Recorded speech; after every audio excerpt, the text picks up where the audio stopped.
গ্রেফতার হওয়ার পরেও কুন্তলের অ্যাকাউন্টে ঢুকেছে টাকা। গ্রেফতারের পরেও 1,20,00,000 টাকা বাজেয়াপ্ত করেছে ইডি। কুন্তল ঘোষের জামিনের বিরোধিতা করে আদালতে জানালো ইডির আইনজীবী। ফলে জামিন মামলার শুনানির রায়দান পর্ব স্থগিত রাখলেন বিচারপতি। গ্রেফতারের পরও কুন্তলের ব্যাংক অ্যাকাউন্টে ঢুকছে টাকা। আদালতে চাঞ্চল্যকর অভিযোগ করলেন ইডির আইনজীবী। কে দিল টাকা, কোথা থেকে এলো টাকা, তা নিয়েই কলকাতা হাইকোর্টে কুন্তলের জামিনের বিরোধিতা করে প্রশ্ন তোলেন ইডির আইনজীবী। বুধবার কলকাতা হাইকোর্টে ছিল কুন্তল ঘোষের জামিন মামলার শুনানির শেষ পর্ব। শুনানির সময় এই প্রশ্ন তোলেন ফিরোজ ইডুলজি। জামিনের রায়দান পর্ব স্থগিত রাখেন বিচারপতি। কুন্তল ঘোষ তার পক্ষে তার আইনজীবীরা যেমন তাদের বক্তব্য জানান, ইডির পক্ষ থেকেও কিন্তু জামিনের বিরোধিতা করে কিন্তু বক্তব্য পেশ করা হয়।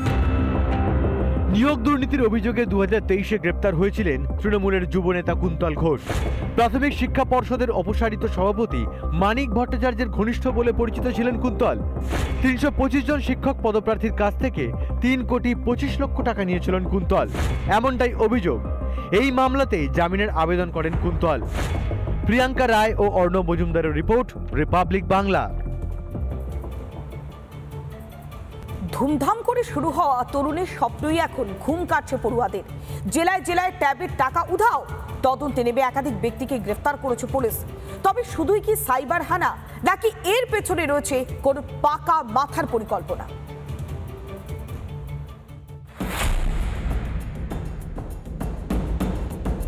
জেলায় জেলায় উধাও ট্যাবের টাকা। একাধিক জেলায় তরুণের স্বপ্নে সাইবার হানা।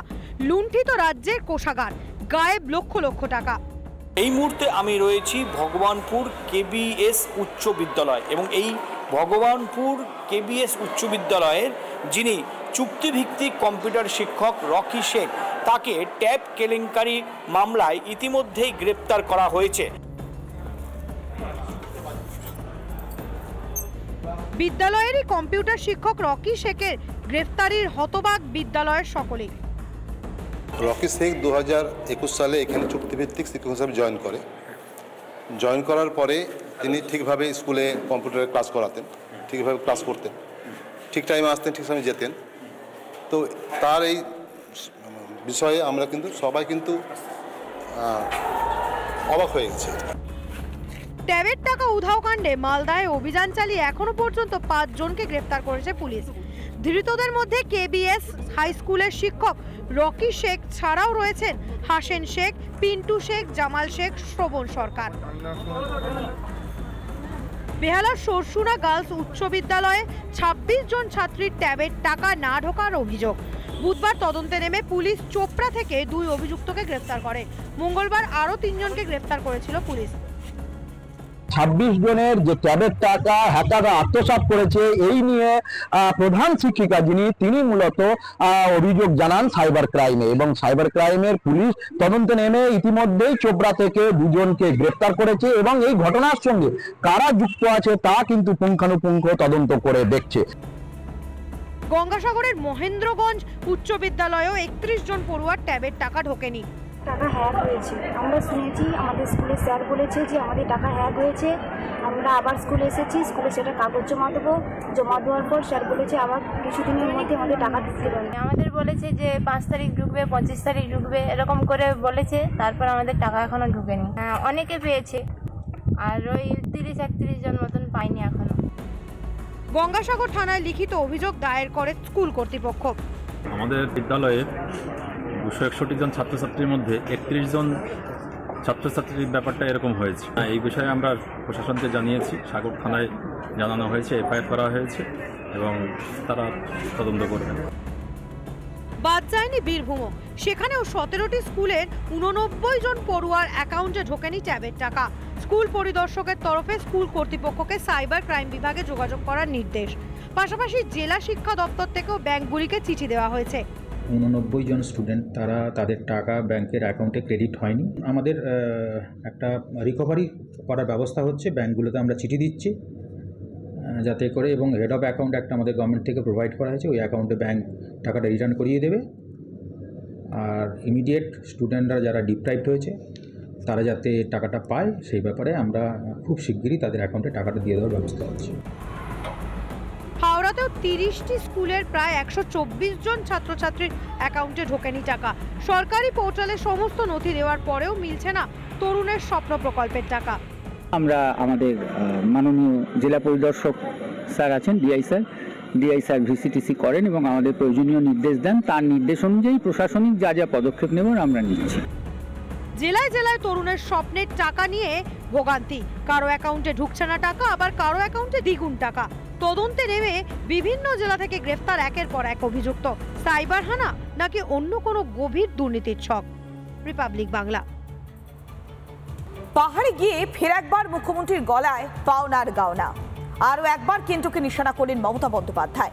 পাশাপাশি এবারও দার্জিলিং আসন না জেতায় বিদলেন বিজেপিকে, যার পাল্টা জবাব দিতে দেরি করেনি গেরুয়া ব্রিগেডও।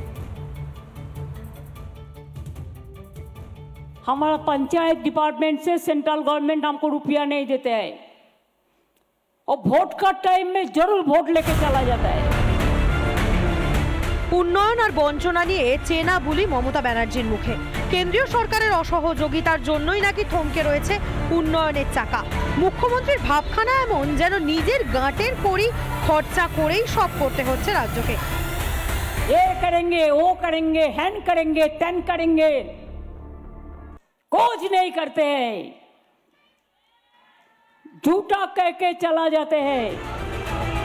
অথচ মুখ্যমন্ত্রীর এমন দাবি যে কতটা অসার তা মঙ্গলবারই বুঝিয়ে দিয়েছিলেন কেন্দ্রীয় অর্থমন্ত্রী। রিপাবলিক নেটওয়ার্কের ইন্ডিয়া ইকোনমিক সামিটে নির্মলা সীতারামন স্পষ্ট জানিয়েছিলেন রাজ্যগুলির তোলা বঞ্চনার অভিযোগ পুরোপুরি ভিত্তিহীন। There's not one element of truth in this, that the center is denying states their funds. Whichever state says it, I'll come and stand one-on-one to say this. It's not right. মুখ্যমন্ত্রীর কথা মতো পাহাড় আর হাসছে না, যার জন্য দায়ী মমতা ব্যানার্জি। পাহাড়ের উন্নয়ন নিয়ে তুলোধনা করে খোঁচা দিতে ছাড়েননি বামেরাও। মুখ্যমন্ত্রীর নেতৃত্বে পাহাড় এখন নানান রকম সংকটে আছে, উনি বুঝতে পারছেন। 26টা ভোট করেছিলেন, তারপর কমিয়ে 16 ভেঙে দিলেন কেন? এদিকে এবারের লোকসভা ভোটেও অধরা থেকেছে তৃণমূলের পাহাড় জয়ের স্বপ্ন। বিজেপি প্রার্থী রাজু বিস্তার কাছে হার মানতে হয়েছে ঘাসফুলের গোপাল লামাকে। এদিন সে প্রসঙ্গ টেনে সরকারি অনুষ্ঠানের মঞ্চ থেকে অনায়াসে রাজনৈতিক আক্রমণ শানিয়ে গেলেন মুখ্যমন্ত্রী। जो जीत गया बहुत सारे रुपया है उसके पास, चुनाव का टाइम में वो लोग आते हैं और रुपया डिस्ट्रीब्यूशन करते हैं। পাহাড়কে ছোট ছোট গোষ্ঠীতে ভেঙে বিভাজনের রাজনীতির প্রচেষ্টা করুন তিনি ব্যর্থ হয়েছেন। এবারেও বিজেপি প্রার্থী পাহাড়ে জয়ী হয়েছে। পাহাড় বিজেপির সঙ্গে ছিল, আছে, ভবিষ্যতেও থাকবে। এদিনের মঞ্চ থেকে নাম না করে বিজেপির বিরুদ্ধে হিংসার রাজনীতির অভিযোগও তুললেন মমতা। 5 साल बाद कोई लोग आते हैं नेता बनने के लिए और बम फेंक के जाते हैं, गोली चला के जाते हैं। মুখ্যমন্ত্রীর মুখে এই কথা শুনে বিরোধীদের পাল্টা প্রশ্ন, হিংসার প্রমাণ থাকলে কেন ব্যবস্থা নিচ্ছেন না তিনি? তাহলে কি নিছক রাজনীতির জন্যই হাওয়া গরম করছে মমতা ব্যানার্জি? রিপাবলিক বাংলা।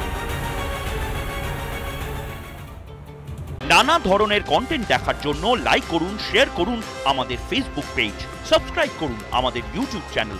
পাশাপাশি অন্যান্য ব্রেকিং নিউজের জন্য অবশ্যই চোখ রাখুন রিপাবলিক বাংলায়।